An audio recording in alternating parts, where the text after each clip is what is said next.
Bienvenidos. Estas son las noticias más destacadas de la OEA. Esto es OEA News, el informativo de la Organización de los Estados Americanos.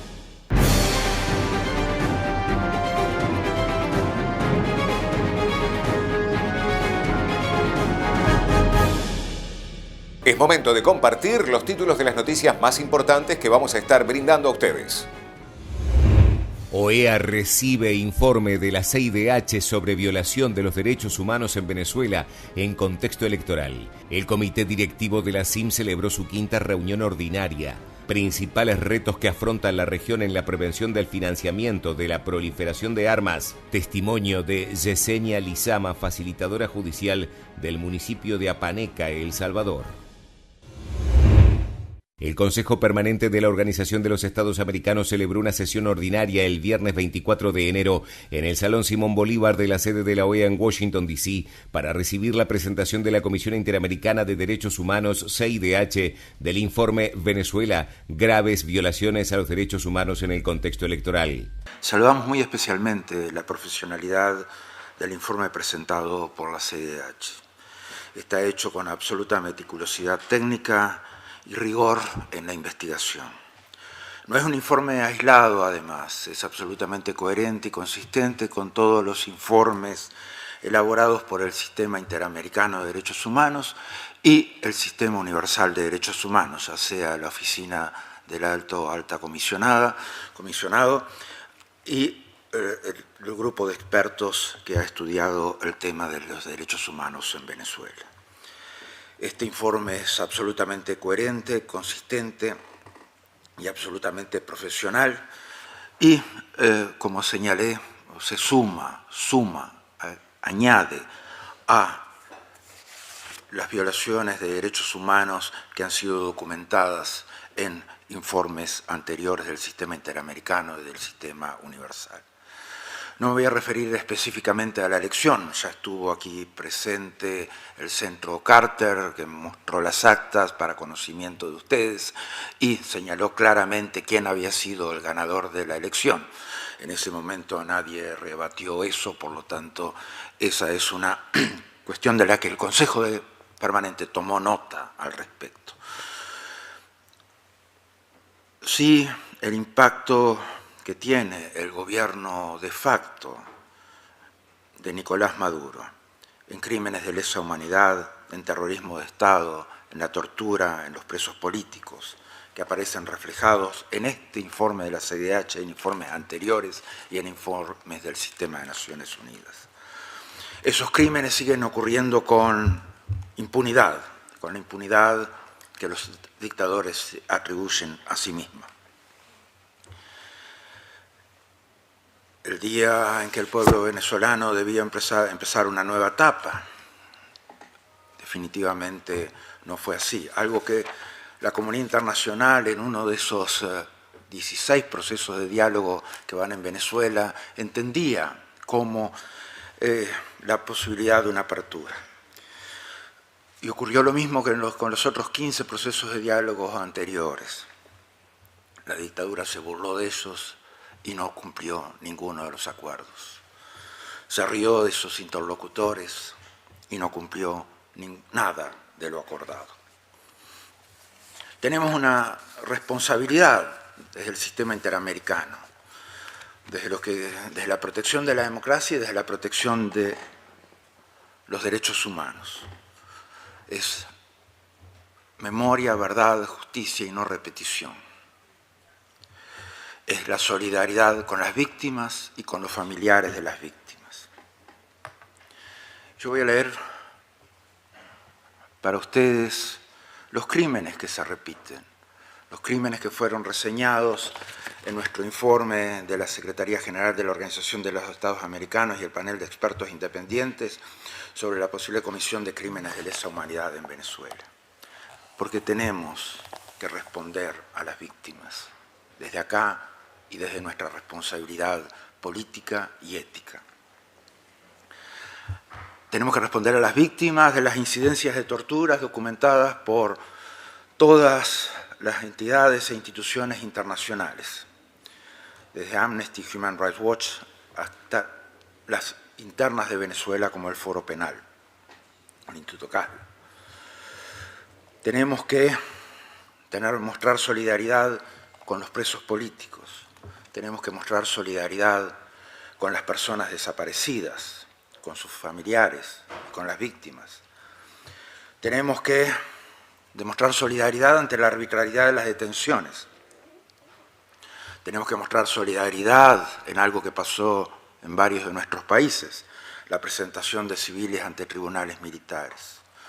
Tenemos que mostrar solidaridad ante la amenaza y la intimidación, ante la politización de la justicia, ante la destitución ilegal y arbitraria de alcaldes, ante las inhabilitaciones a ser elegidos en cargos públicos. Tenemos que mostrar solidaridad ante los ataques a la libertad de expresión, ante los allanamientos ilegales, ante la represión violenta y el excesivo uso de la fuerza. Tenemos que mostrar solidaridad ante la persecución de niños y adolescentes víctimas de prisión y de torturas. Tenemos que mostrar solidaridad a aquellos que fueron obligados, forzados a exiliarse. Tenemos que mostrar solidaridad ante aquellos que han sido víctimas de los comandos populares antigolpes o del Sistema Popular de Protección de la Paz o de la OLP y sus ejecuciones extrajudiciales. Tenemos que mostrar solidaridad ante los que han sido víctimas de los colectivos armados, en ataques generalizados y en ataques sistemáticos. Tenemos que mostrar solidaridad ante los que han sido asesinados conforme al artículo 7.1a del Estatuto de Roma, los asesinados en el marco de las manifestaciones, las ejecuciones extrajudiciales. Tenemos que ser solidarios con los encarcelados conforme al artículo 7.1e del Estatuto de Roma. Tenemos que ser solidarios frente a aquellos que son detenidos y perseguidos por razones políticas. Tenemos que ser solidarios con las violaciones, de acuerdo al artículo 7.1g, violaciones a las personas. Podemos ser solidarios con ellos, con ellas. Tenemos que ser solidarios con aquellos que han sufrido lesiones, intimidaciones. Tenemos que ser solidarios con aquellos que han desaparecido forzadamente.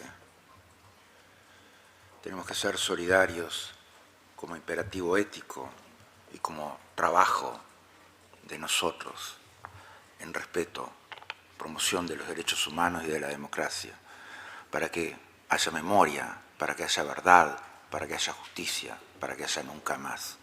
Gracias, señor presidente. Participó la presidenta de la CIM y ministra de la Mujer, Niurka Palacio, junto a ministras delegadas y representantes de Chile, El Salvador, Santa Lucía, Antigua y Barbuda, Canadá, Honduras, Uruguay y Colombia. Durante el encuentro, las autoridades dialogaron sobre la agenda estratégica de cara al trabajo que realizará la CIM durante 2025, así como la realización de la Asamblea de Delegadas. También se profundizó en las áreas prioritarias, como los derechos económicos de las mujeres. Principales retos que afronta la región en la prevención del financiamiento de la proliferación de armas.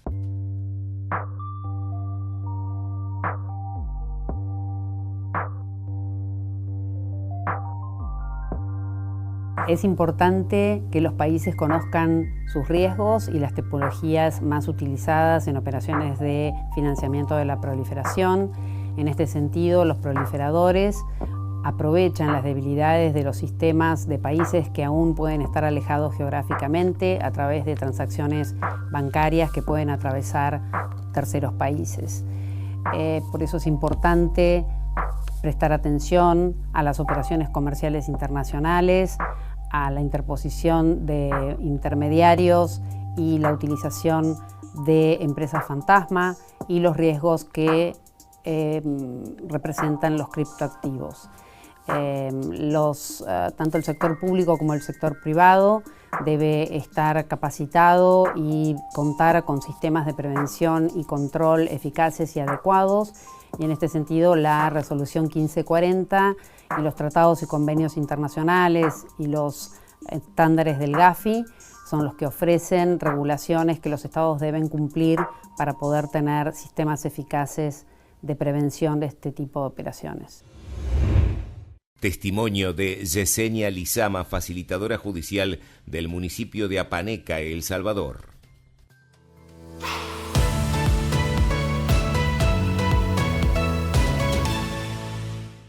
Pero en el caso de mi comunidad, quiero decirles de que el servicio de facilitadores judiciales ha beneficiado mucho, en el sentido de que la mayor parte de personas, las contiendas que tienen es problemas de basura, problemas de linderos.